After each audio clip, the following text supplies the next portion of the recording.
Welcome to Wisdom Church of Manila, recorded live.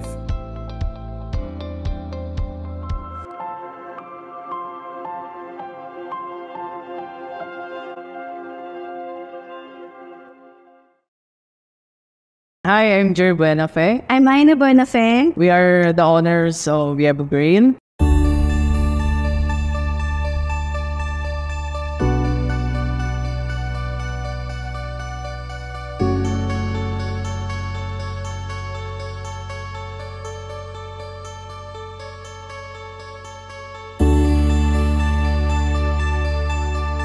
We have an ongoing business na ang kinikater namin is puro bento boxes lang. Normally, ang mga customer namin nasa mga government offices or mga commercial offices. That time, okay naman kami, like usual, normal day, busy day kasi December na noon. And then one time, may nag-approach sa amin, nag-chat siya sa amin na head siya ng parang call center. Nagtatanong siya kung kaya namin mag-food cart. At that time, hindi pa kami nag-food cart. Pero parang months before, plinase na sa akin ni God talaga na mag-e-events ako. And I had a heart for that and na-excite ako. Hindi ko lang alam kung paano masisimulan yung pag-e-events ko. Kailangan na daw agad nila like a week after. Parang 1 week lang yung binigay nila sa amin na palugit para makater namin sila. Which is parang for me, hindi ko kaya. Gusto ko na agad sabihin na hindi. Kasi December yon, napaka-imposible na makahanap pa ako ng gagawa ng food cart na ibibigay sa akin. Now, less than a week. Kasi syempre less than a week, kailangan ko pang i-design yon. Kailangan ko pang i-make sure na okay siya, matibay siya, at ma-accommodate yung mga gamit namin. But then, God told me, why don't you say yes? So, sabi ko, hala, ganda, imposible na yun. Pero sabing, go, mag-yes ka lang. So, okay, sige, yes, kahit no idea pa ako kung paano ko siya gagawin. Nag-yes ako. That the same night, by God's grace, na-capture ko lahat ng kailangan ko. Nakakuha agad ako ng gagawa ng rush na food cart na makukuha ko agad in 3 days. 3 food cart yun. Nakapag-secure agad kami ng boxes ng mga kailangan namin na supplies. More than enough. Tapos we went there confident na everything will be smooth. We declared God's word all the way na magiging successful lahat mula delivery. We kept on declaring kasi this is an unfamiliar territory na wala kaming preparation, and we were able to successfully complete the event.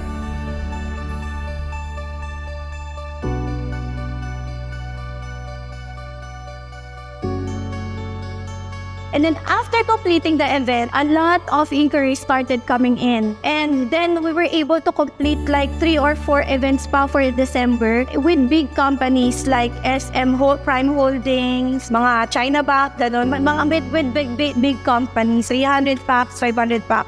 Later, siguro mga bandang March, may nag-contact sa amin na another company na looking sila for 2,800 packs serving. Technically, magiging 4,000 or 5,000 plus kasi dalawang menu yung kinuha nila na serving ng food cart. And of course, kahit na parang coming from ang max namin is 300, naging 5,000 na yung isa-serve namin. It was a challenge for us, pero pinush pa din namin, bringing yun nga yung confidence ni God. And we were able to complete then yung event na yun. Yun yung breakthrough namin na kung hindi kami nag-obey dun sa una pa lang na nag-inquire sa amin at sa sumunod-sumunod pa, hindi namin ma-handle yung 5,000 packs dun sa food cart na yun. It gave me confidence na kaya ko pala kahit unfamiliar territory kasi dito nga ako tinawag ni Lord. And now, currently, we have consistent clients na rin sa catering na we're able to do. And we are expecting for more kasi currently, may mga naka-line up pa silang concerts na kami din yung kukunin na Korean clients din.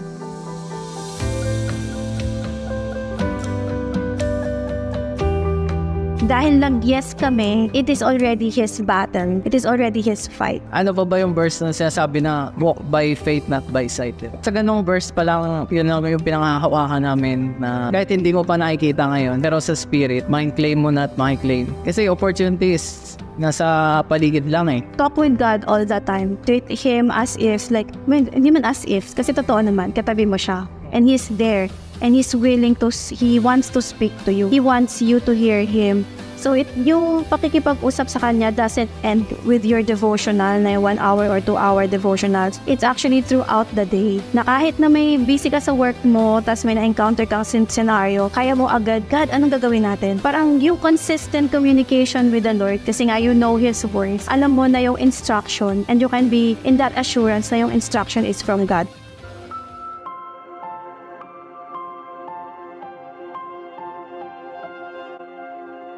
Last time, na-remind niya ako last time, whenever you watch a testimony, ano nga ba yung mga kingdom principles ang makikita natin sa testimony? Paano nangyari yon? So, one of the things that I captured do sa testimonies na yun is swift, radical obedience. So, if God has given you the wisdom, ideas, the next thing that you need to do is obey, listen, and obey. And then, makikita mo na yung result. And then, one day, makikita ka na namin sa screen dahil magsasalita ka na. Amen? Woo! Good afternoon. My name is RB and I'm part of the Discipleship Ministry Teacher. Binago natin, no? Yung name, no? Mas clear na Discipleship Ministry Teacher. We are glad that you can join us this afternoon for another power-packed message, of course, from the Word of God.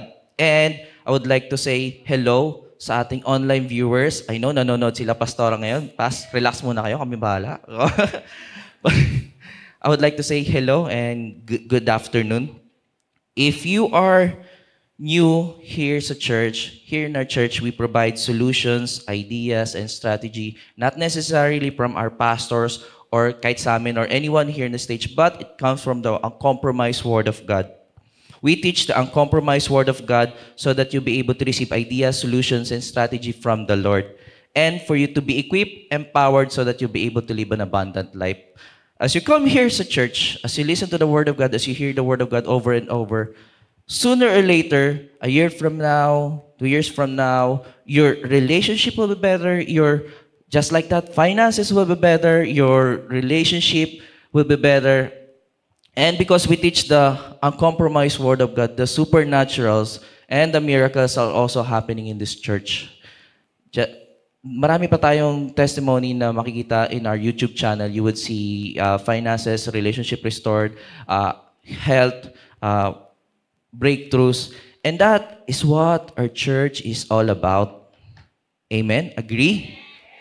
This afternoon, I would like to welcome you. This is Wisdom Church of Manila, experiencing God's abundant life. Woo! Parang ang bilis. Now, for our tithes and offering, I would like to introduce to you RV, which is me. Parang hindi na ako uupo. Yeah, right, tayo na agad. Open ko lang yung iPad natin for the notes. Yan. I hope you don't mind na hawak ko yung iPad kasi nandito yung notes natin. Ayan. So how are you, church? Ito yung first time natin na kami with Sis Aisel na mag-handle ng church, and very first time na manonood sila Pastora na may ibang, na kami yung nasa stage. So we're very blessed.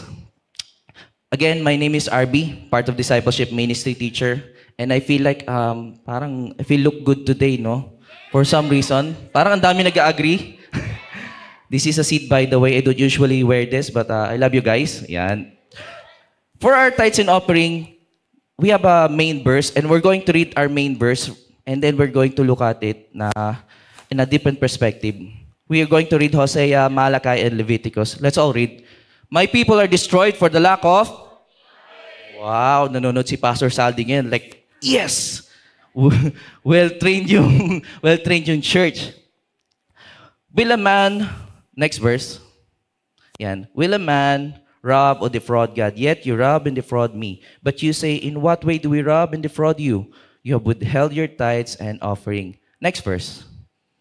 And all the tithe of the land, whether the seed of the land or the fruit of the tree, is the Lord. It is holy to the Lord. Amen. Nakita niyo ba yun? It's holy to the Lord. And nakikita niyo yung we rob and defraud God. I know you've heard this message before over every Sunday. Sabi nga ni Pastor Saldi, parang ulit-ulit lang. Tama ba? But do you agree we need it? Yes. Right? Agree? We need to hear the Word of God over and over. The Word of God is truth. But if you don't renew your mind, you don't apply these verses, you don't put yourself accountable dito sa verses na to, you won't experience the fullness of blessing ni God. Lalabas pa nga tayo sa fullness ng blessing ni God eh. Because we're being cursed because we're stepping out of the protection ni Lord. Agree? Just like watching testimony of healing or financial breakthrough, you can watch over and over financial or healing testimony, you can recite the verses, but if you don't apply it, you don't put faith, you don't apply it to your life, you don't get the message in your heart, you won't experience that same revelation, same blessing. You won't experience that. Pastora and Pastor Saldi, when it comes to tithes and offering, they teaches us how to manage financially the finances ni God, how to manage God's resources, and they even teaches us how to do tithes and offering, how to identify seed, how to do seed time and harvest. Even back then, nung Bible study, even back then in the ministry, up to hanggang sa naging churches na siya, naging church na tayo. But if we don't put ourselves accountable dito sa verses na to, hindi natin may experience yung fullness ng blessings ni God.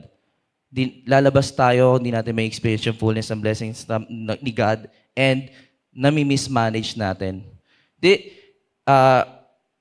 Nangyari na ba sa inyo yun? Katulad ko, as an artist, iba-iba yung direction ng pinanggagalingan ng income. So sometimes, nami-mismanage ko. Right? Nami-mismanage mo pag may online transaction and nag-Gcash, nakakalimutan mo maglagay ng tithe. And sometimes something happened and nauna mo yon, nakalimutan mo na yun. Do you agree? Nangyari na ba sa inyo? No need to raise your hands, just wink, wink, wink. Parang dami kumikin that. Wink. When Pastora and Pastor Saldi asked me to do the tithes and offering preaching, first reaction ko parang, what? Ako magdagawa ng tithes?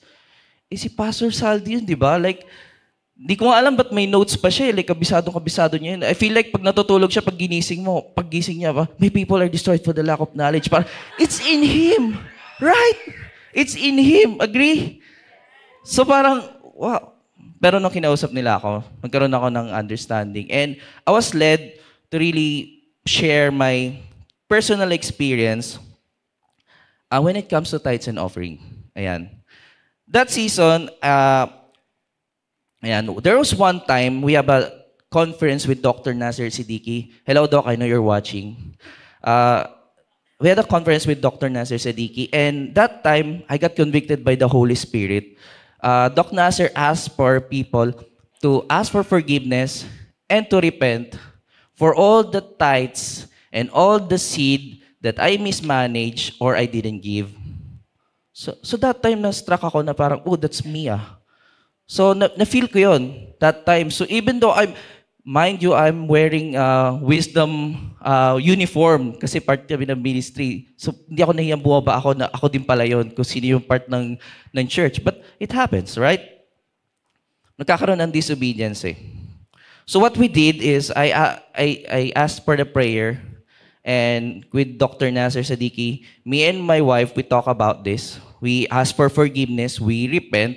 Again, we ask for forgiveness, we repent, and we come in agreement, and then we put faith dun sa ginawa namin yon, that we are under the protection of the Lord, and that all the seed, we'll have the harvest of all the seeds na binigay namin and yun na mismanage namin.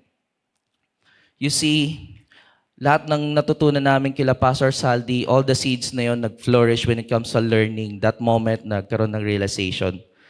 And actually, that season is very important for me because in that season, my wife is pregnant noon with Akila Marta. And my first baby. And that time, the fatherhood, the leadership, the man, the provider in me kicks in. I really want to manage my resources kasi may baby ka na eh, right? This is your first time eh, no? Ewan ko, meron bang second time na first time? Wala, di ba? This is your first time. So, at that moment, I really need to hear that eh. Because I really want to manage God's resources. This is no longer before, para madali lang, dalawa lang kami, but this time, this is no longer a game. Okay? With that experience, with that encounter, with that renewal of my mind, something shifted. I would say, nung pagpasok ng 2023, I would say, hindi ako gumagawa ng goals. I don't do goals every year. I just go with the flow. But this year, I did a goal. And to tell you, 85% to 90% of my goal na hit ko within that 2023. Yeah, agree. I'm not sure kung malaki yun, but for me, this is the first time na naggawa ko ng but something shifted. One of the big, for me, this is one of the big encounter ko that year is nung first birthday ni Aquila Marta, that time. I feel the provision ni Lord is really nandun. From start to the beginning. Lahat ng church na halos na-invite namin that time. Not just that, yung work ko may nag-shift din when it comes sa work ko. So something shifted and na-feel din namin yon within the 2023. And God called people, a connection to people who renew my mind, who teaches me something, who ignite the leading to me. So I got connected to those people who refreshes my calling.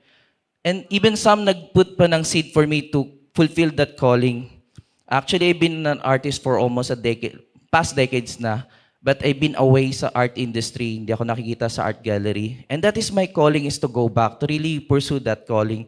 But I'm afraid. But this time, katulad nga nung testimony natin, is I want to go back to the original calling sa atin. So what I did is, I did that. I go out, I got connected. And guess what? God is opening doors for me. For 10 years, hindi ako nakikita, hindi ako nag-show, nothing, walang style, walang portfolio. But out of nowhere, a friend of mine who owns a gallery, sabi niya, gawa ka ng solo show mo. So I did that, I grabbed the opportunity, I did the solo show, nasa ni slide. Ayan. So yung buong ministry nandun, nag-attend sila, next picture. Ayan, with Pastora and Pastor Saldi. Wow. And I'm blessed with this solo show. I got invited again for this last December ng group show naman, which is part of my year goal. Do you see? And not just that, nakabalik din ako sa gym and I was able to change my and that is true actually. Why am I sharing this to you? I just want you to I want you to look at the magnitude ng domino effect na yun, ng maliit na obedience lang na yun, by repenting, by asking for forgiveness, and trying to do your best not to withhold your tithe or not to plant seed because it's for you. Again, at the end of the day, it's you stepping outside do sa protection ng Lord. Hindi si Lord yung nag-aalis, it's you stepping outside. And good thing I attended that conference with Dr. Nasir Siddiqui. Yes, good thing I was there in that conference. And alam niyo na kung saan tayo pupunta rito. Speaking of conference, yon. Isa-segue ko lang yung Anointed to Prosper. Principle of Financial Increase this February 4, 2024 here, Sunday sa Thames. I don't want you to miss this one out. I'm inviting you to join and attend this because just like me, you might discover revelation, new ideas, new breakthrough na maliit lang. It's a simple thing. Just like me, I've heard that verse over and over before. I've known that verses over and before.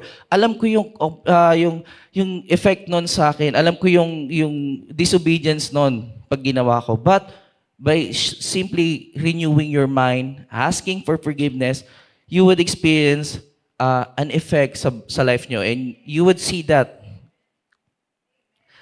Let's go to this verse, Genesis. This is one of the verse na pinanghawakan ko that time. That time while doing my vision. No? Now, no shrub had yet appeared on the earth, and no plant had yet sprung up, for the Lord God has not sent rain on the earth, and there was no one to work the ground. Walang kamote. Walang ulan eh. Agree? There was nothing, walang nag-grow. According dito sa verse na to, God didn't allow rain because there was no man to manage.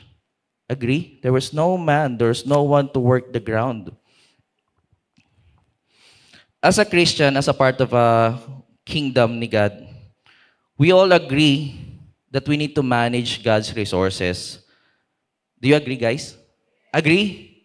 Whether you're young, you're old, regardless, whether you're single, married, whether you're single mom or single dad, you need to manage God's resources. And part of that managing is do not withhold your tithe, manage your tithe correctly, identify your seed, and plant your seed because you're anointed to prosper. Diba?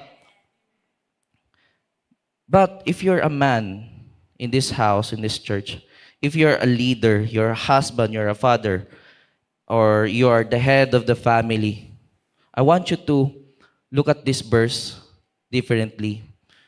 I would put pressure dito sa atin when it comes to leadership as a man. You see, this verse sa Genesis, binigay ni God yung authority, yung anointing, yung anointing sa management ng resources ni God kay Adam. Spiritually, kay Adam. Bago niya pa na-meet si Eve, bago pa ginawa si Eve, binigay na yung work kay Adam. It's our obligation. Spiritually, we are the head. We are accountable to manage God's resources.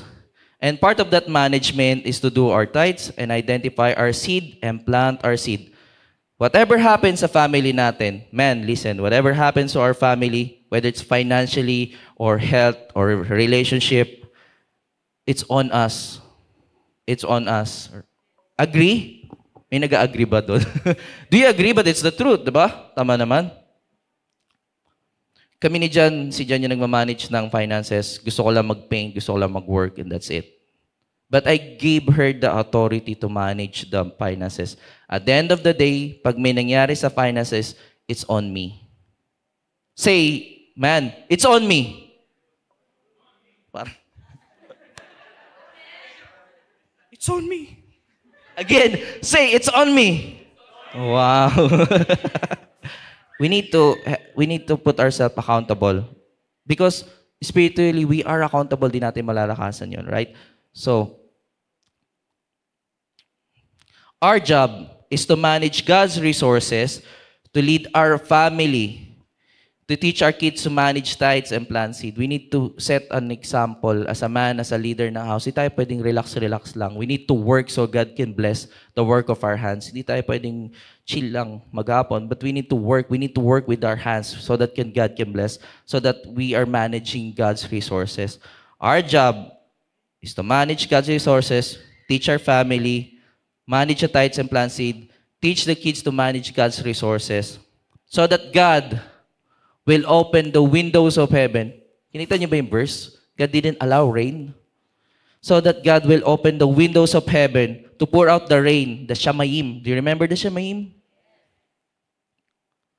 Because there's a leader, because there's a husband, there's a father, there's a man and woman, God will open the windows of heaven to pour out the rain because there is a manager in the house. Do you agree? Amen. So again, going back, renew your mind, ask for forgiveness, repent, and come in agreement if you're husband and wife, and have faith that you're under the protection of the Lord, and you identify your seed, and that you will prosper because you're anointed to prosper, that you have the harvest already from the seed na ibibigay mo. In Jesus' name. Agree? Do you receive that, church? Sabi tama si Pastor Saldi, ang hirap pala pagtahimik yung church. Pero nare-receive naman nila. Amen. Does everyone have an envelope? Ayan, ushers, kindly pass the envelope.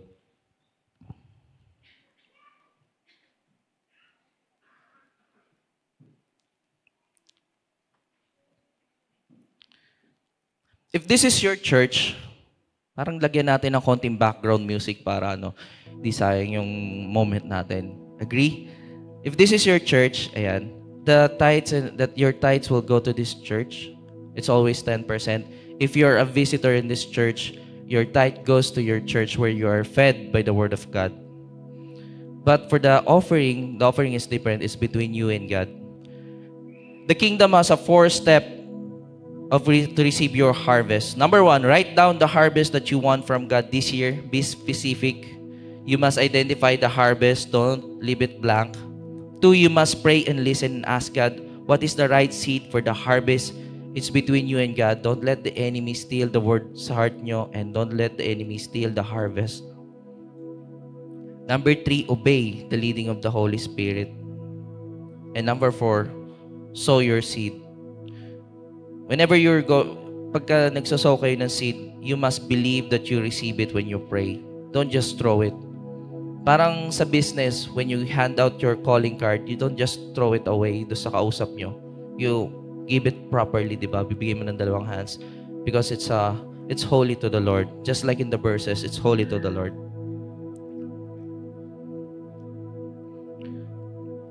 If you are giving online, can you flash the online? Ayan, if you're giving online, this is our ways to give it online. Ayan. If ready now, we're going to declare our envelope. We're going to do our declaration with our envelope.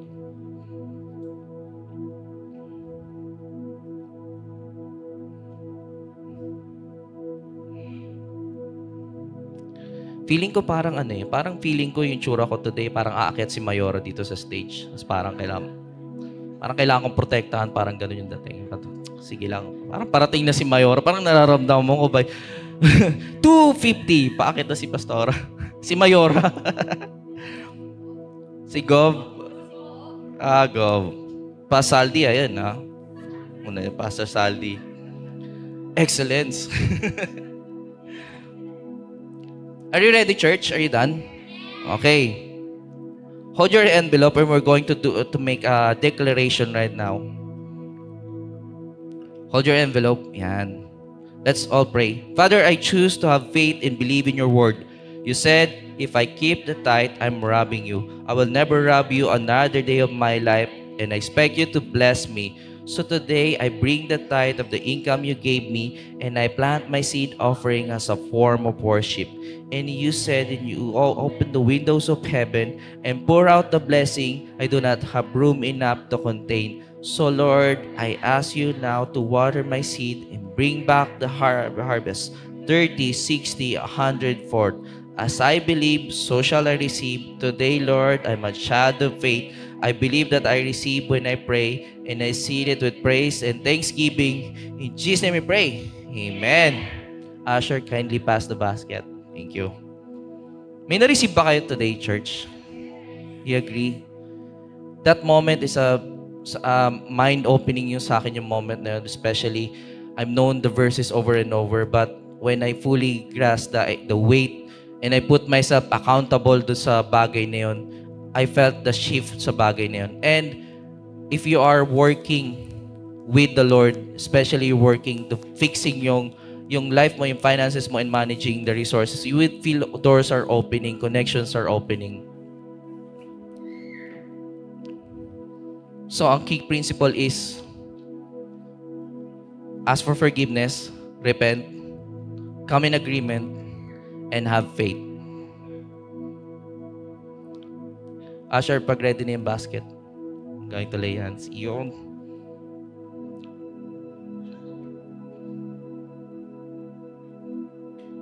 If you have prayer requests, you can also write that sa envelope. But later, if very urgent yung prayer request nyo, later we're going to ask the prayer team sa after ng service. You can come in agreement with you guys. Church, meron pa? Sa backstage. Wow. Hindi lang sa harap, meron din tayo sa likod. Yes. Lord, church, come in agreement with me. Stretch your hands and we're going to pray for our tithes. Lord, it says in your word in Matthew 18:19, that if two of you shall agree on earth as touching anything that they shall ask, it shall be done for them of my Father which is in heaven. Lord God, we come in agreement with our seed.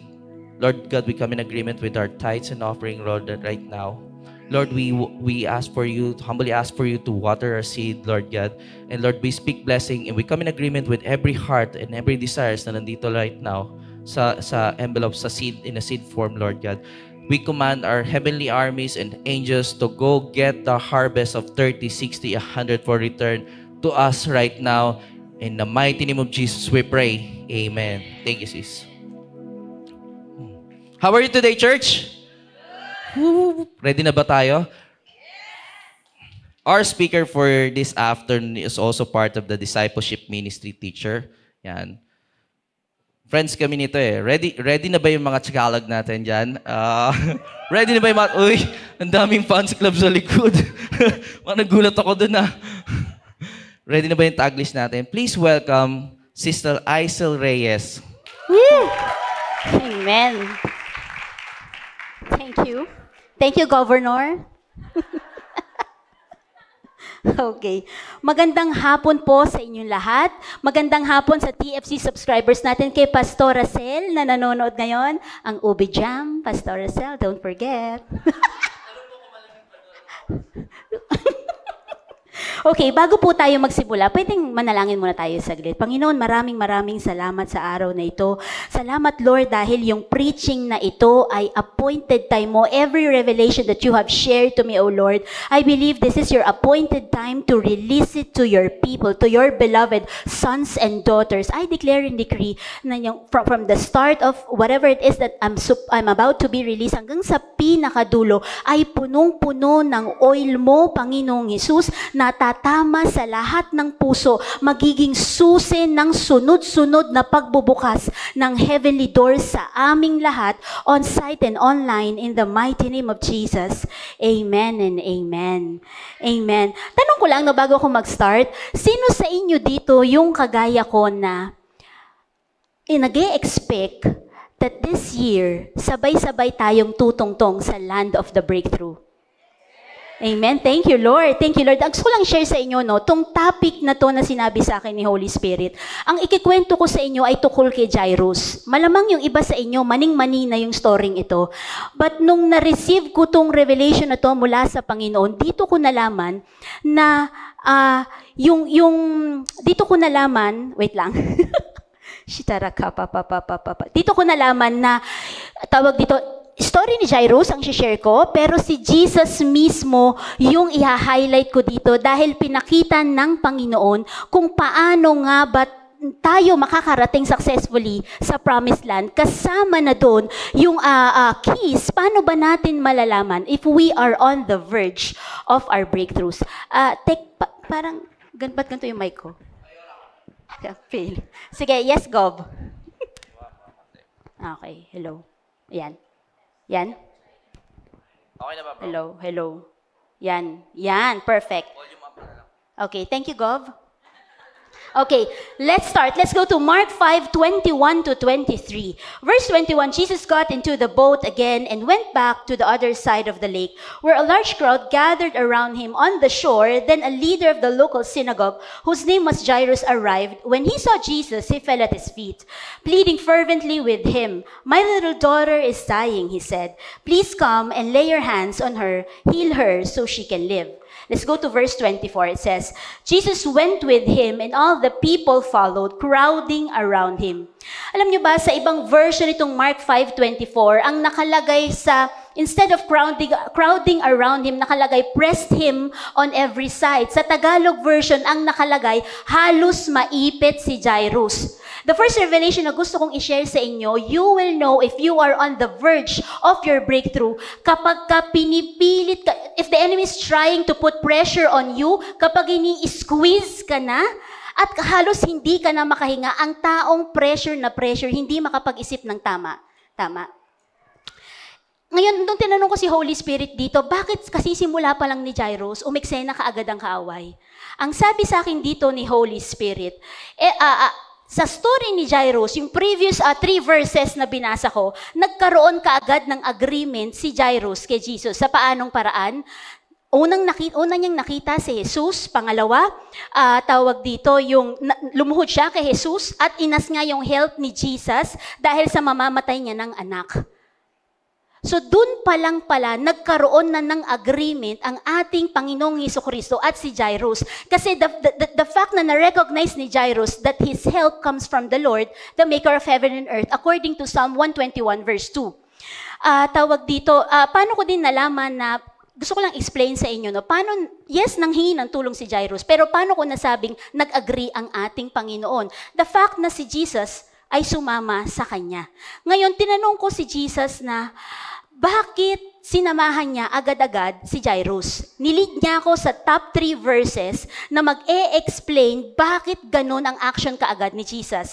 Let's go to Isaiah 41 verse 10. It says, "Do not fear, for I am with you." Second verse, Deuteronomy 31 verse 8. "Do not be afraid or discouraged, for the Lord will personally go ahead of you. He will be with you. He will neither fail you or abandon you."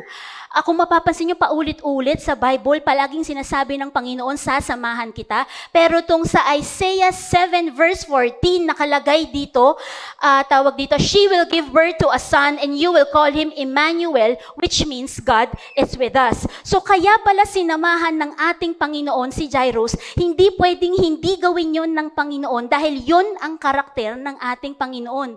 Siya, si Emmanuel. Noreen, sa lahat ng breakthrough, kung saan ka dadalhin ng Panginoon, remember that God is with you.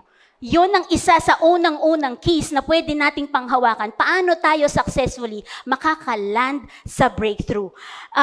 Next naman, no, wala ito sa slide, pero Mark 5:24 yung story ni Mark kung saan siya sinamahan ng Panginoon. Pero sa storyng ito, eksena sana to ni Jairus. Pero ang nangyari, from Mark 5:25 to 34, 10 verses, nasingitan si Jairus ng ibang character sa Bible na nakauna sa kanyang makareceive ng breakthrough. Walang iba yon kundi ang the bleeding woman for 12 years. Naaalala niyo yung babaeng dinudugo? So, hindi ako pupunta sa eksenang yun, pero nung tinanong ko si Holy Spirit, so anong kinalaman nito? Paano siya papasok siya sa how to successfully land on your breakthrough? Sa eksenang yon, ang unang taktika ng enemy, the enemy was trying to put pressure on Jairus. Yung verse kanina na crowded him around. Second thing, we will know if we are on the verge of our breakthrough kapag ang taktika ng enemy ay paglalaruan ng isipan natin. Sa case na to, si Jairus ang unang nakakita, si Jairus ang unang sinamahan ng Panginoon, pero bakit ang unang naka-breakthrough ay yung babaeng dinudugo? Nung tinanong ako dito ni Holy Spirit, paano kung ikaw ang nananalangin ng mapapang-asawa, pero yung kaibigan mo yung unang nakapag-asawa, will you celebrate with her? Paano kapag 10 years ka na sa trabaho, and may pumasok na bagong empleyado, tapos nalaman mo, na-promote ka agad, times 10 pa ang sweldo kaysa sa'yo. Makikiselebrate ka ba dun sa taong yun? Paano kung halimbawa, alam mo yung subtle remarks na 10 years na kayong mag-asawa, trying to make a baby, and then nakapanood ka sa TV na artistang bagong kasal, tapos after a few months, nag-announce na buntis na siya. Yung mga remark na, kakakasal lang nito nabuntis ka agad. Doon pala nag-aabang ang demonyo na anytime na may lalabas na klase ng salitang nagmumula sa inggit, nagmumula sa complaint, nagmumula sa kahit anong bagay na hindi galing sa Panginoon, it will delay our breakthrough. Next revelation na gusto kong i-share sa inyo, punta tayo sa verse 35. While he was still speaking to her, ang kausap dito ni Jesus ay yung babaeng dinudugo. Messengers arrived from the home of Jairus, the leader of the synagogue. They told him, "Your daughter is dead. There's no use troubling the teacher now." But Jesus overheard them and said to Jairus, "Don't be afraid, just have faith." Church, we have to understand na kapag malapit na tayo sa breakthrough, double time ang mga demonyo. Double time sila dahil kung meron mang ayaw na ma-receive natin yung promised land na pinangako sa atin ng Panginoon, walang iba kundi ang mga demonyong yan. Next na gusto kong i-share sa inyo, kagaya nito, tawag dito, kasama na nga ni Jairus si Jesus, pero biglang nagpadala ang demonyo ng messengers na nag-release ng bad news. So dito pa lang obvious, we will know if we are on the verge of our breakthrough kapag sunod-sunod na yung bad news. Lalo yung dinedeclare mo, taliwas sa nakikita mo.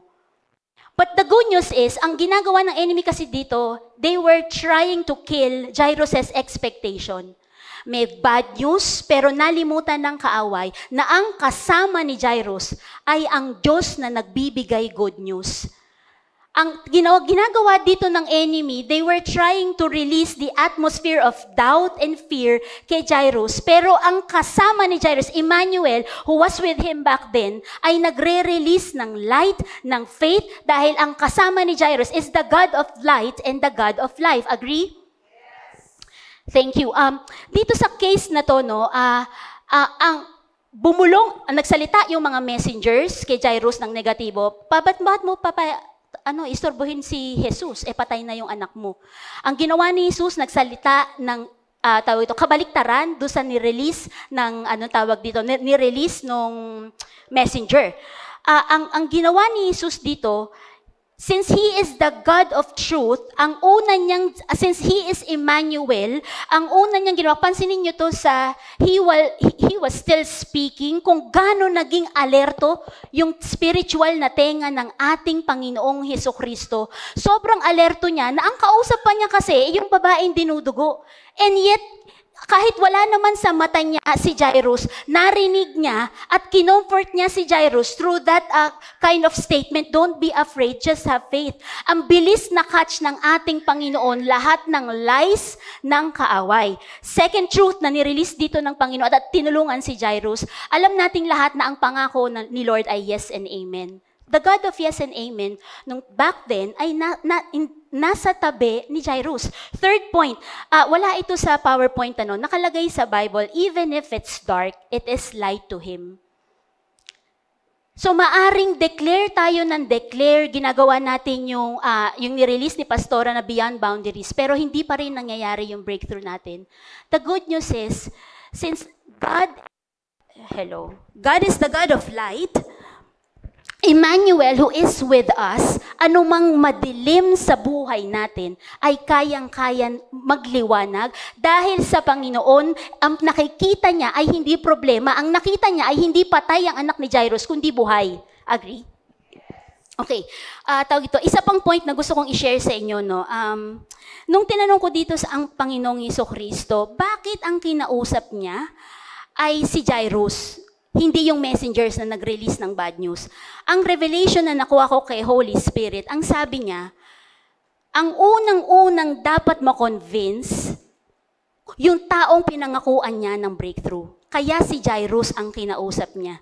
And same as sa case natin, kung meron man dapat tayong, bago natin mautusan ang mga demonyo na lumayas. Kasi real talk, alam po ng demonyo kapag hindi natin alam yung pangako ng Panginoon. Lalo kung sinasabi lang natin siya sa dila, pero hindi naman talaga natin nauunawaan.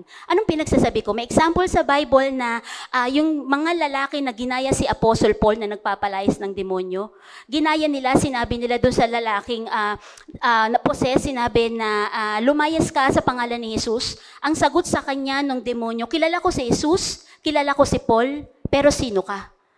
So in short, kaya pala si Jesus, ang una niyang kinonvince dito ay ang ating, wait lang, pwede bang mag-mic na lang ako?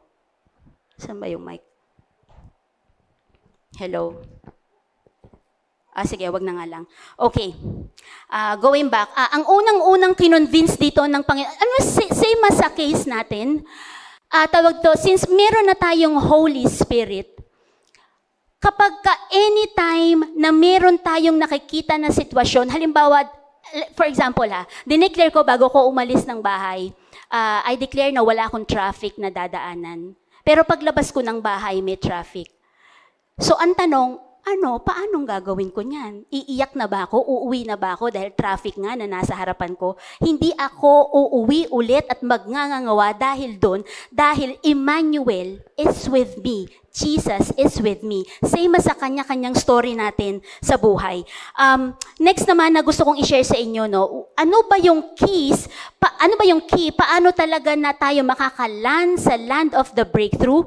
Let's go to Ephesians 5 verse 1. Ang nakalagay po dito ay, let's follow God's example. Sa ibang version po niyan, ang nakalagay, be imitators of God. So kung paano naging attentive ang ating Panginoong Hesukristo pala, na-catch niya kaagad yung lies ng kaaway na nagre-release ng bad news at ni-remind ni Jesus ng truth si Jairus, ganun din pala tayo. Next naman, I'd like to share with you practical tips paano nga ba how we would be able to shut the mouth of the liar. Kasi sa case na to, yung story ni Jairus, hindi man niya kinausap yung messenger, pero nabusalan niya yung bibig ng messenger sa pamamagitan ng pag-release ng truth. Gusto kong i-share sa inyo to na ang mga magulang ko, nasanay sila na sa mga bills namin every year, nagpapaprint sila sa akin ng ganito. Bago nakalista dito lahat ng mga bayarin namin sa bahay. Ngayon, kada due date, susulat lang namin dito. Ngayon, dumating ang time na my dad passed away na 2 years ago. So dumating yung time na ako na yung naggagawa nito. Tawag dito, January, bayad lahat, February, bayad lahat. Pero dumating ang time, real talk, nung tinignan ko yung mga bills, sabi ko, Lord, paano mababayaran to? And real talk, kinabahan ako. Pero ang sabi sa akin ng Panginoon, siya ang Diyos na kasama ko nung January, siya ang Diyos na kasama ko nung February, ano pa kaya hanggang December? So isa yun sa paraan paano natin bubusalan ng kaaway, pero hindi ako natigil doon. Sabi ko, Lord, paano magse-step up yung faith ko sa iyo? Tinuruan niya ako na nung last 2 months ng 2023, yung November at saka December, nilagyan ko ng pangalan, Dancing in Gladness and Joy December. Tinadtad ko lahat ng pangako ng Panginoon at tawag dito, kumbaga ito yung ine-expect ko na mangyayari sa akin. So in that way, hindi makakaepal ang mga demonyo dahil kumbinsido ako na ang lahat ng pangako ng Panginoon na nakadikit dito mangyayari. At the same time, tawag dito, kaya naman, alam niyo yung Bible verse na declaring the end from the beginning? So, nung last week ng December, nilevel up ko pa siya. Lahat ng months ng 2024, nilagyan ko na ng pangalan Joyful Celebrations, January, Festival of Harvest, February, Major Breakthroughs, March, at tinadtad ko ng 7 times good reports. Alam nyo, sa case ni Jairus, sunod-sunod ang padala ng kaaway ng bad news. Pero nek-nek nila sa kanya-kanyang buhay natin, we have the option, even the authority, na mag-declare 7 times, every 1 bad news equals 7 times good news. At yun ang ginawa ko. So, next naman na gusto kong i-share sa inyo, let's go to, wait lang. Verse 37. Then Jesus stopped the crowd and wouldn't let anyone go with him except Peter, James, and John, the brother of James. So, in short, dito, alam nyo, nung nireveal to sa akin ni Holy Spirit, hindi ko alam na ganito palang kalalim yung simpleng verse na to. Ang ginawa pala dito ng ating Panginoong Jesus ay nag-bind and loose. Paano ko siya nasabi? Yung pinatigil ng Panginoong Hesukristo dito ay hindi lang basta tao, but lahat ng tactics ng demonyo kasama na yung distractions. And sa case natin, kaya pala din nagiging hadlang din, nagkakaroon ng delay sa breakthroughs natin dahil baka merong area ng buhay natin na hindi pa natin pinapatigil, na hindi pa natin binabind and loose. Possible na what if pinangakuan ka na ng Panginoon, pero all throughout, nung step 1, step 2, step 3, chumismis ka? What if meron kang subtle complaints? Bakit ako yung laging wala bang iba? Wala bang ibang mautusan? Kahit nga yung simpleng istorya ng anak sa nanay, anak, hugasan mo tong pinggan, ang sagot ng anak ay, wait lang. Yung mga ganong kasimple na akala natin, wala lang, walang bearing, pero sa Panginoon and spiritually, nagkakaroon pala siya ng points, parang nakakahakbang ang enemy para ma-delay yung breakthrough natin. Ang gusto kong i-point dito, for us to successfully land on our breakthroughs, we have to stop something in order to start something. Ngayon sa physical aspect naman, obvious na obvious dito, pinatigil niya yung lahat ng mga crowd, ang sinama niya lang si Peter, James, and John. For us to successfully land on our breakthroughs, we have to choose our tribe. Sa madaling salita, nakakita na kayo na palabas sa TV na mga tribo na nakabahag. Familiar kayo sa mga ganun sa Jessica Soho. Pansinin natin na lahat sila, kung nakabahag ang isa, lahat ng lalaki nakabahag. In short, pare-pareha sila. Ngayon, ang tanong, sino bang inaalaw natin sa buhay nag-i-speak ng same language as ours, same faith, or even mas mataas pa ang faith sa'yo, nasasama sa'yo papunta sa land of the breakthroughs. At tawag dito, ang isa pa sa... yes.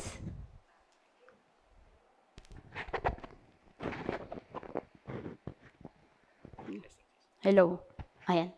Okay na. Thank you. Thank you. To continue, sino sa inyo yung mga nanay na? Pwedeng taas kayo ng kamay. Okay. Sa mga nanay na tulad ni Tita Janet, ni Jan, ang isang ina, lahat ng ina, sa pagkakaalam ko iniingatan nila ng sobra yung anak sa sinapupunan nila. Ang isang ina, meron silang certain area ng buhay nila o certain na ginagawa nila na kailangan nilang itigil, kagaya ng walang ina na nagda-diet dahil buntis siya. Dahil alam ng isang ina, may isa pang kakain sa tiyan niya. So, hindi niya pwedeng gutumin ang sarili niya. Ang ibig kong sabihin dito, sobrang laki ng parte ng breakthrough natin, para sa manifestation ng breakthrough natin, kung sino yung inaalaw nating makasama papunta doon. And hindi lahat ng nasa church at hindi lahat na nag-God bless you sa'yo ay katribe mo. Next verse 38. When they came to the home of the synagogue leader, Jesus saw much commotion and weeping and wailing. He went inside and asked, "Why all this commotion and weeping? The child isn't dead, she's only asleep." Church, nung nireply sa akin to ng Panginoon, yung palang commotion, weeping, and wailing, obviously, nagpo-produce siya ng sound. You will know if you are on the verge of your breakthrough kapag sunod-sunod yung taktika ng kaaway, sunod-sunod ang bad news. Sa case ni Jairus, hindi niya nakuhang mamatay ang hope ni Jairus kahit nung yung sa unang Bible verse, they crowded him around. Yung pangalawa, yung trying to put lies sa mind ni Jairus para mainggit dahil may naunang naka-breakthrough. Nag-send ng bad news na through words, patay na anak mo, ba't mo pa isasama siguro? This time around, sa sound naman ang ginawa ng kaaway. Sa paanong paraan?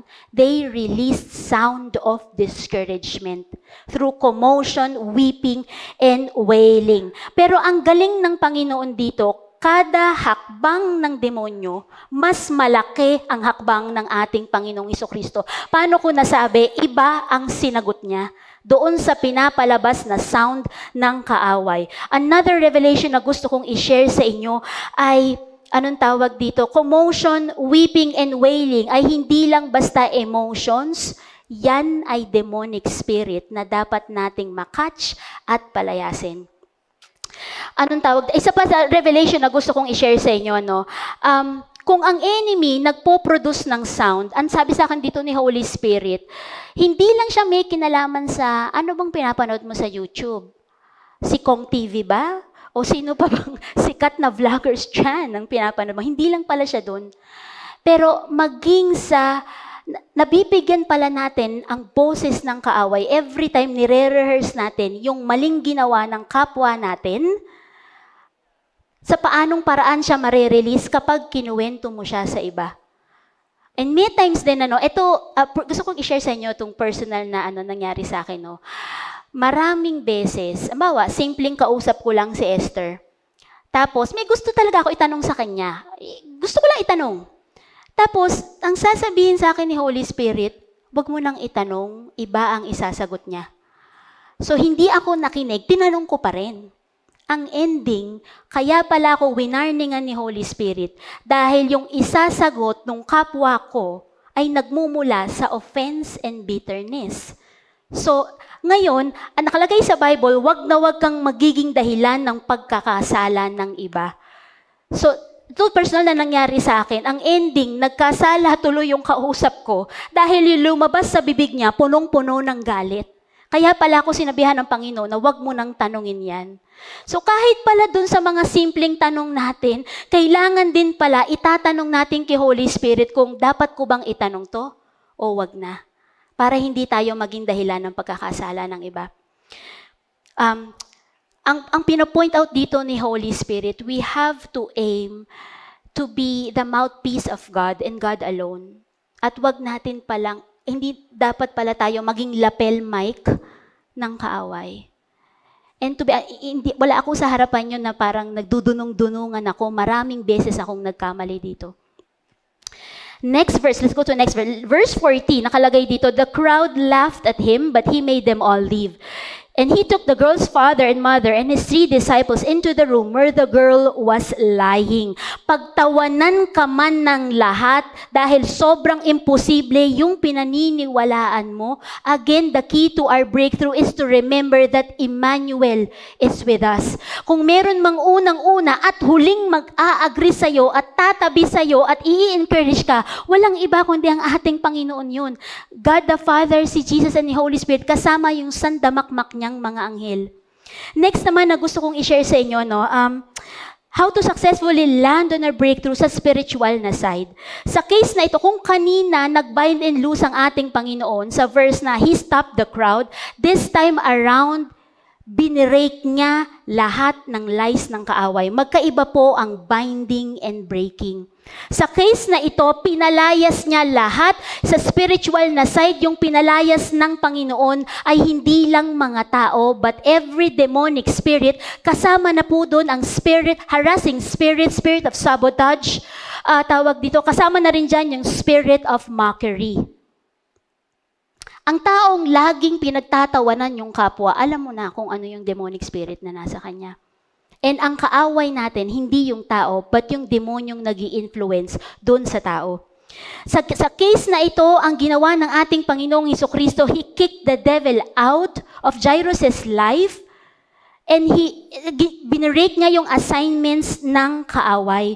Alam niyo, gusto ko i-share sa inyo, kung familiar kayo kay Jennifer Leclerc, ang sinabi niya ay, sometimes, ang key para sa breakthrough natin ay gamitin yung key of praise. Pero not all the time, magiging applicable siya sa kada circumstances ng buhay natin. Dahil kagaya nung pinakita ni Jesus, ang ginamit na ni Jesus ay spiritual violence. Kailangan niya nang sipain tong mga demonyong to, or else hindi makakarating sa breakthrough si Jairus.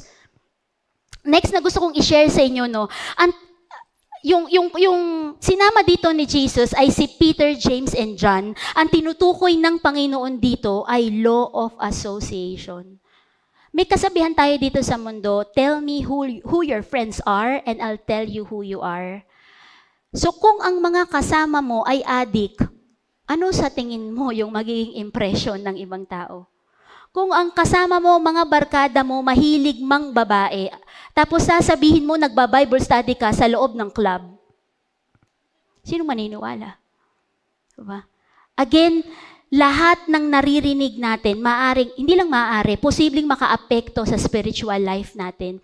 Sa case ng yan, nag-decision si Jesus na wag nang isama yung crowd at itira yung Peter, James, and John niya. Ang tanong, sino bang Peter, James, and John sa kanya-kanyang buhay natin? Sino bang mga barkada natin, mga kaibigan natin, na hanggang dulo will speak life to you, hindi tamad manalangin, hindi yung iintayin ka pang mag-chat, sis, deklarahan mo naman ako nito. Pero yung tipong paggising mo ng umaga, may prayer siya para sa'yo at i-encourage ka kahit sa simpleng, sis, kaya mo yan. Bro, kaya mo yan. Hindi ba ang sarap sa feeling na may ganun kang kaibigan? Next naman na gusto ko, ito pa pala, yung gusto kong i-highlight dito na sa verse na pinakita ng ating Panginoong Hesus, kung paano siya, how to fear God and not men. Paano ko nasabi yon? Walang pakialam si Jesus, pinalayas niya lahat ng unnecessary people in order for Jairus to receive his breakthrough. So, gusto kong i-share sa inyo itong testimony. Hindi naman talaga ito yung home church ko. But few years ago, nung eyesight days pa, ang tawag dito, nasa church ako malapit sa amin. Sobrang convenient niya para sa akin kasi 5 to 7 minutes lang. Pero ito, 45 minutes to 1 hour. Bibihira yung 30 minutes pag madaling araw. Tapos, magpapagas ka pa, magpapatollgate. So kung convenience lang ang pag-uusapan, mas gusto ko yung malapit sa amin.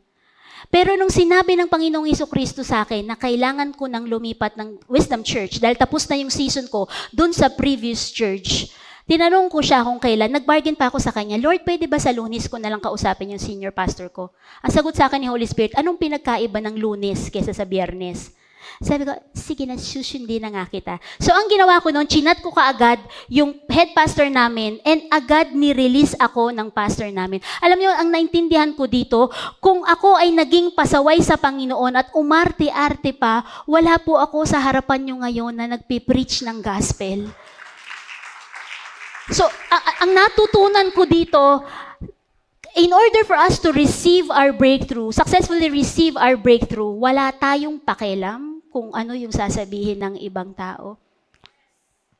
Next naman na gusto ko, ito pa, ano yun ba to? Kasi ako dati, nasa isip ko noon na kapag ka mas maraming nagpe-pray sa'yo, mas effective. Alam niyo yung sa Facebook na may mga friends ako sa Facebook na nagpo-post ng kandila kahit wala naman palang namatay. Tapos manghihingi ng prayer na prayer warriors, please pray for me. Yun pala, dito pa lang sa eksena ni Jesus, although sa kanina pa natin binabasa na story, ang sinama lang ni Jesus sa room of miracle ay 3 sa mga disciples niya. So hindi pala the more the merrier. Hindi pala totoo 'yun. More doesn't mean the merrier. Dahil tawag dito, kapag kagaya nung shinare ko kanina, ang isang ina, sobrang delicate alaga niya sa pinagbubuntis niya, hindi lahat kinekwento niya nabuntis siya. At lalong hindi lahat, ayaw niya na lahat humimas sa kanya. Pati yung barker sa jeep, hihimas sa tiyan niya. Diba? Tawag dito. Okay. Next verse naman. Last 2 verses. Verse 41 and verse 42. Holding her hand, he said to her, Talitha koum, which means little girl, get up. And the girl who was 12 years old immediately stood up and walked around. They were overwhelmed and totally amazed.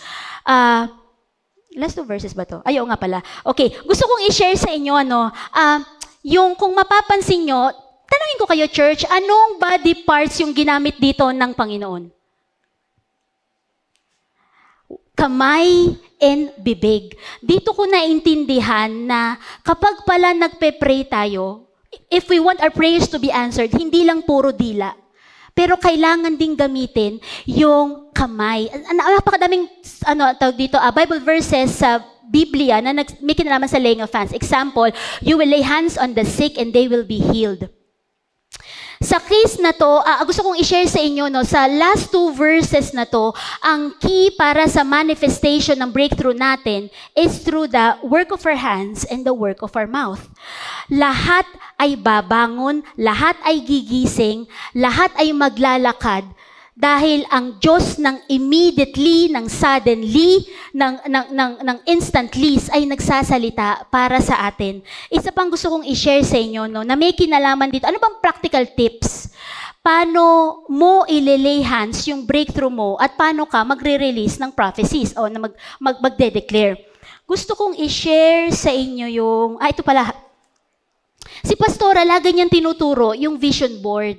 Kaya lang sa bahay namin, meron akong corkboard, pero dahil nakikita siya ng lahat ng nasa bahay namin, iniingatan ko siya na may makakita at mag-speak ng doubt. So, ang tinuro sa akin, technique ng Panginoon, ilagay ko sa folder.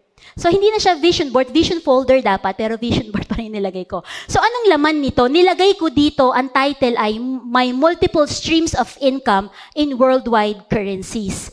So, ang ginawa ko, nag-print out ako ng lahat ng gusto kong money currencies with specific amount na ang conversion sa Philippine peso ay papalo sa 6 digit. So, ang ginagawa ko, practical tip, kung paano papasok yung laying of hands and prophesying. Nag-a-anoint ako ng oil, pinapahiran ko ng oil to first thing in the morning and praying in the Spirit. Mas lamang yung pag-pray ko in tongues kaysa dun sa pag-declare. At saka after nun, dedeclare ako na kung ano yung mga nakalagay dito. Next naman na gusto kong i-share sa inyo, let's summarize everything. How to successfully land on our breakthroughs. Number 1, remember that Jesus, Emmanuel, is with you. And if He is with us, if He is for us, we can follow His example. Number 2, let's celebrate the breakthroughs of other people. Number 3, be spiritually alert or attentive. Number 4, shut the mouth of the liar by speaking the truth or prophesying over our situation. Number 5, you have to stop something in order for you to start something. Number 6, choose your tribe. Fear God and not men. Hindi tayo maiko-connect ng Panginoon sa tamang tao hanggat people pleaser pa rin tayo. Last point, number 7, use your weapons through the authority God has given you. Ang ginamit ng Panginoon dito clearly na weapon ay sword of the Spirit. Pero alam nyo ba na may isa pang weapon na ginamit dito ang ating Panginoon? Let's go to Psalm 103 verse 4. Nakalagay dyan, He crowns you with love and compassion, na ang ipinatong ng Panginoon sa ating mga ulunan ay ang korona ng pagmamahal. Itong story na to ni Jairus ay punong-puno ng pagmamahal at wala nang iba kundi pagmamahal. Paano ko nasabi, no? First point, si Jairus lumapit kay Jesus alang-alang sa breakthrough ng anak niya. Sinong magulang ang ayaw magkaroon ng victory ang anak? Wala, di ba? And same as doon sa pinakita ni Jairus, all because of love. Second point, si Jesus, sinamahan niya si Jairus, all because of love. Third point, si Diyos Ama, pinadala niya si Jesus para sa buhay ni Jairus at ng family niya, all because of love. So in short, nakuha ni Jairus yung immediately niya dahil ang nagpatong ng korona ng pagmamahal sa ulunan niya, walang iba kundi ang Diyos ng pagmamahal. Walang korona, walang taong may korona ang natalo. Lahat ng may suot ng korona ay panalo na. Sa mga beauty pageants, malalaman na kahit hindi natin alam yung pangalan ng mga nanalo na iba't ibang bansa, alam natin kung sino yung panalo. Sa paanong paraan? Sa lahat na nagsusuot ng may crown. Pero kasi sa dulo yun eh. Lahat ng beauty pageant sa dulo, binibigay yung corona at saka yung premyo, tama? Pero sa case natin, sa umpisa pa lang, pinatong na sa atin ng Panginoon itong crown of love. In short, the greatest weapon God has given us in order for us to successfully land on our breakthroughs is through the crown of love. God is with us. Emmanuel is with us. Therefore, yung lahat ng pagkatao natin, every step of the way, panalo na dahil yung nilalakaran natin ay gawa sa pagmamahal, kasama na yung weapon na binigay niya sa atin. Nung tinanong ko si Holy Spirit dito, bakit crown of love yung description niya sa Psalm 103 verse 4? Ang crown nilalagay sa ulo. Therefore, sa isip pa lang, panalo na tayo. Sa isip pa lang, alam na natin na ang pagmamahal ni Jesus ang makakapagpanalo sa atin at hindi madedelay ng kaaway ang breakthrough natin dahil dito pa lang, punong-puno na ng pagmamahal ang ating Panginoon. Gusto kong i-share sa inyo to, no? May one time na may nasagot na prayer sa akin dahil sa bunga din ng declaration ko, no? Ang sabi nireal talk ako ni Holy Spirit. Ang sabi niya sa akin ay, hindi ba pwedeng nangyari yan sa'yo dahil ang unang rason ay mahal kita? So doon ako natauhan, oo nga no, hindi ko pwedeng ibigay yung credit sa sarili ko dahil kung ano man yung natanggap ko, nangyari sa buhay ko, manifestation ng breakthroughs ay dahil sa unang-unang rason na mahal niya tayong lahat. Hindi ba pwedeng, tawag dito, Sis S, hindi ba pwede na makakapag-asawa ka this year dahil ang unang rason, mahal ka ng Panginoon and you're wearing the crown of love. Hindi ba pwede, Sis Jessa, na sa taong ito, kasama mo na yung asawa mo dahil mahal na mahal ka ng Panginoon. Hindi ba pwede, Sis Blinky, na kasama mo yung nanay mo, 10 ng buong angkan mo na nakaupo dyan kasi mahal ka ng Panginoon. Hindi ba pwede sa lahat sa inyo na naandito na may kanya-kanyang dinideclare sa buhay, ang unang-unang rason ay mahal tayo ng Panginoon. So, ang gusto ko lang i-share dito ay, sa dami-dami ng keys na nakalagay sa Bible kung paano nga ba tayo successfully makakalan sa breakthrough, wala na pala tayong ibang dapat i-prioritize kung hindi yung koronang binigay sa atin ng Panginoon na punong-puno ng pagmamahal. And gusto kong i-share sa lahat, itong binasa kong Psalm 103 verse 4, yan ang ika-4th benefit ng Panginoon sa atin. So ibig sabihin, may number 1, may number 2, may number 3, hanggang number 6. And alam nyo ba, yung benefits na yan ng Panginoon, ang pinakaayaw malaman ng demonyo, pinakaayaw niya na panghawakan niya ng people ni God. Dahil sa benefits na yan, if we keep on declaring that gigising mo sa umaga, in the name of Jesus, I am fully loaded with God's benefits. And then isa-isahin mo kung ano yung benefits na yun, ang kaaway, tuliro ang lolo mo. Dahil hindi niya alam ang gagawin sa taong alam at ginagamit ang benepisyo niya. And miski naman, sis, di ba, ikaw ay nagtatrabaho bilang nurse? So anong sa tingin mo mangyayari kapag ang isang empleyado hindi niya alam yung benefits niya? Di ba? Ha? Ang ganda ng sagot mo, sis. Ibig ko sabihin dito, kaya ayaw ng kaaway na malaman natin lahat ng benefits mula kay God. Dahil ang gusto ng demonyo, manatili tayong ignorant. But did you know that ignorance is a spirit? So kapag nanatili tayong mangmang at palagi na lang dinideclare, iisa lang dinideclare mo, Jeremiah 29 verse 11, hello, meron kang 6 benefits sa Panginoon na dapat nating i-declare, or else, yung koronang yan, magkaiba yung corona na pinatong, magkaiba yung corona na ginagamit. Magkaiba yung sandat, sword of spirit na hawak mo, pero magkaiba yung ginagamit. So in short, gusto kong encourage kayong lahat, maging yung nanonood online, na hindi lang natin, first and foremost, ang Panginoon, lagi siyang after sa knowledge natin. Gusto niya, hindi tayo manatiling mangmang. Dahil in the first place, napanalo niya na to eh. So, paano natin mapapanalo kung hindi mo inaalam kung ano ang katotohanan? Ngayon, ang tanong ko, church, are you ready to possess the land of milk and honey this year? Okay, let's pray. Can you turn off the lights, please, and music? Music sana, tech. Thank you, Jesus. Yadaraka papa papa shitila lakandi. Indaraka mama mama mama hindi.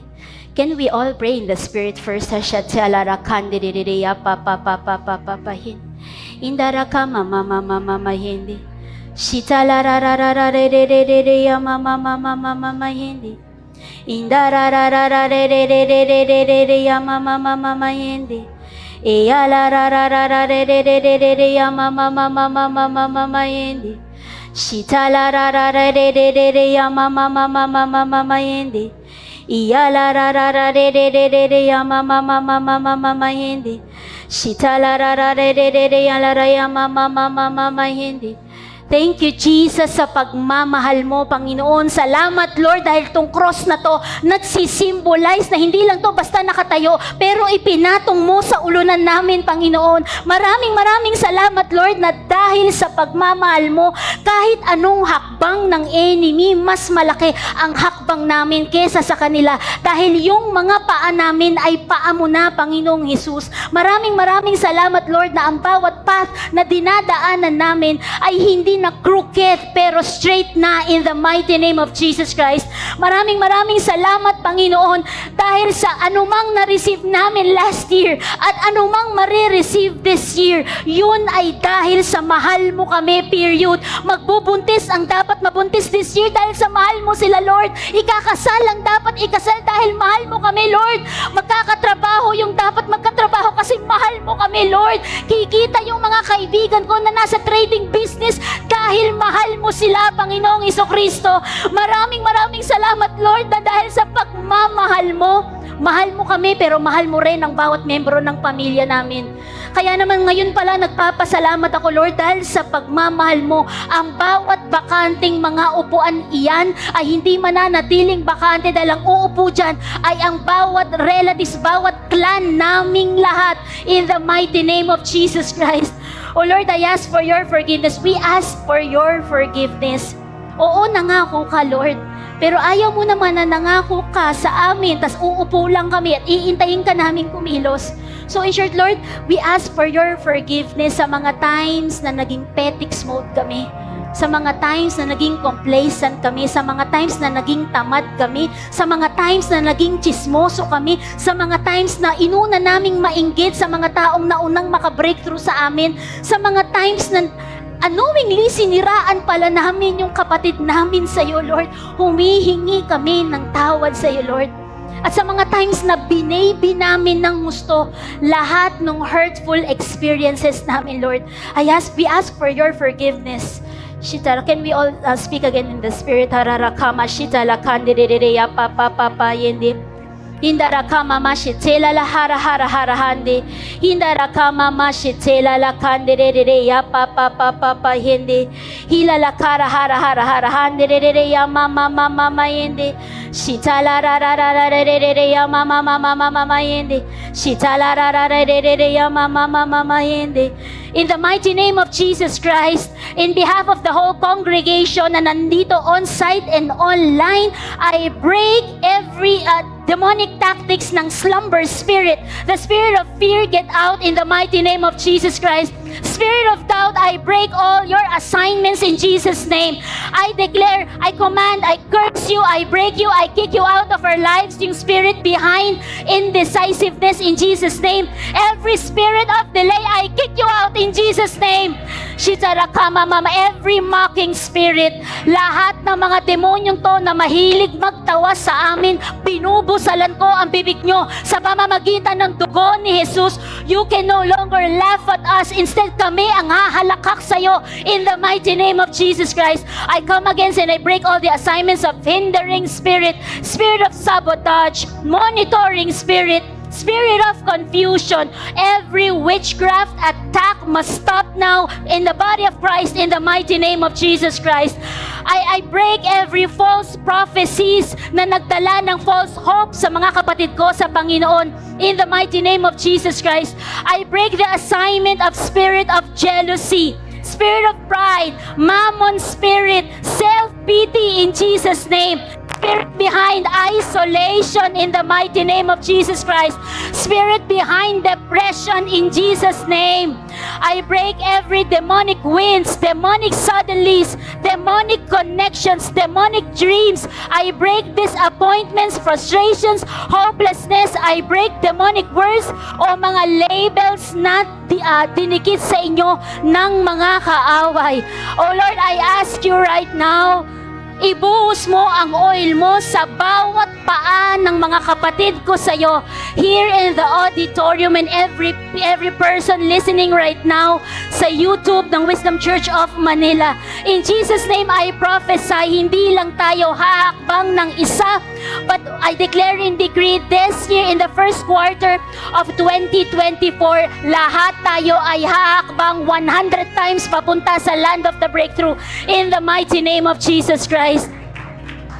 Shitala kama mama shitala hara hande elala kara hara hande de ya papa yende elala kande lahat ng demonyong pinalayas ko, lahat ng pintuang nakabukas na yan ay sinasara ko at walang makakapagbukas niyan in the mighty name of Jesus Christ. Shitala kama mama yende erara papa yende shitala kande ya mama yende erara kama mama sa lahat ng accusation, every degrading word na nirelease ng kaaway sa mga kapatid ko na nakikinig sa panalangin ito, dinideklara ko lahat ng iyan ay null and void in Jesus' name. Shitala kama mama shitala hara hande edara kama. I declare and decree in Jesus' name ang pagbuhos ng dugo at oil ni Jesucristo na siyang magiging dahilan para humulas ang lahat ng mga negatibong salitang yan in Jesus' name. I declare 7 times good report sa bawat isa sa inyo in the mighty name of Jesus Christ. And right now in Jesus' name, I open the door of advancement. I open the door of favor sa lahat ng nakikinig ng panalangin ito. I open the door of revelation. I open the door of divine connection. And I open the door of non-stop breakthrough sa bawat isa sa inyo in Jesus' name. Lord, you said in Mark 5:41, yung pinirich kanina, you said, Talita koum, little girl, get up. So in the mighty name of Jesus, I wake things up right now sa lahat ng areas ng buhay namin. I invite the very breath of the Holy Spirit to wake up every bank account of Wisdom Church of Manila. In the mighty name of Jesus Christ, I'm speaking to you, GCash. Sino dito may GCash? GCash, just taas nyo lang yung kamay nyo. In Jesus' name, wake up. wake up in Jesus' name. I command BPI account to wake up in Jesus' name. BDO account, wake up in Jesus' name. Security Bank, wake up in Jesus' name. Paymaya account, wake up in Jesus' name. PayPal account, wake up in the name of Jesus Christ. Metro Bank account, wake up in Jesus' name. RCBC account, wake up in the mighty name of Jesus Christ. And right now, I invite the very breath of the Holy Spirit. I wake up every prodigal sons and daughters in Jesus' name, na mga kapatid ko dito na hindi pa nasisave, hindi pa nakikilala ang ating Panginoong Jesucristo. In the name of Jesus, I ask for angelic assistance right now to be with every men and women of God ngayon din, na tulungan, masave, makilala, mawala yung scale sa mata ng lahat ng kamag-anak, pamilya, ng mga kapatid ko sa Panginoon na nakikinig ng panalangin ito in Jesus' name. I declare the very breath of the Holy Spirit right now sa lahat ng dadaanan natin. Hindi pa tapos ang January, but I declare and decree, hindi matatapos ang buwang ito na walang magte-testify dito sa harapan na successfully siya nakaland sa land of milk and honey. In Jesus' name, I prophesy winds of change in Jesus' name. Sa lahat ng nakikinig ng panalangin ito, mag-iiba ang ihip ng hangin. I prophesy major shift in our lives in the mighty name of Jesus Christ. I declare and decree para sa church na ito, that this year, hindi lang taga-Pilipinas yung magse-service dito, but even yung mga sa 50 states ng Amerika, lahat ng tao doon na tinawag ng Panginoon ay nanonood na rin online and literal na nandito sa auditorium na ito in the mighty name of Jesus Christ. I declare more missionaries, more apostles, more pastors, more teachers, more evangelists ang nandito sa church na ito in the mighty name of Jesus Christ. Oh Lord, thank you God. I believe with all my heart, wala ni katiting na pagdududa. Ang lahat ng mga paa namin ngayon na punong-puno ng oil mo, Panginoong Hesus, lahat kami makakarating sa destination namin this year in Jesus' name. Walang demonyong makakapigil kung gaano karami itong set na mga demonyong to. I declare and decree na times 10 ang dami ng angelic assistance naming lahat in the mighty name of Jesus Christ. And idediretso ko na to as I release you all, church. I declare and decree a whole week ng buong Wisdom Church of Manila sa lahat ng nakikinig ng panalangin ito. I declare Psalm 23 verse 6, surely your goodness and love will follow me all the days of your life. In the mighty name of Jesus, I prophesy, hindi pa natatapos tong linggong to, you will receive sunod-sunod na phone calls, divine invitations, signing of contracts in Jesus' name, na dahil yon sinusundan kayo at nauuna pa ang favor, ang pagmamahal, ang biyaya ng ating Panginoong Jesucristo sa inyong lahat, na wala nang kahit hanapin nyo pa itong mga tinawag natin pinalayas na mga demonyo, hindi nyo na matatagpuan pa, dahil eto na yung week na ang susunod sa inyo ay miracles na kusang magmamanifest sa buhay nyo. Lord, maraming salamat. Tung araw na ito ay tagumpay, tung araw na ito ay appointed and anointed mo, Panginoon. So we lift up your name, O God, thanking you in advance for what's to come sa bawat isa sa amin. Thank you, Jesus, that you meant each and every one of us to land on the land of breakthroughs. Maraming salamat po, Lord, in Jesus' name. Amen and amen.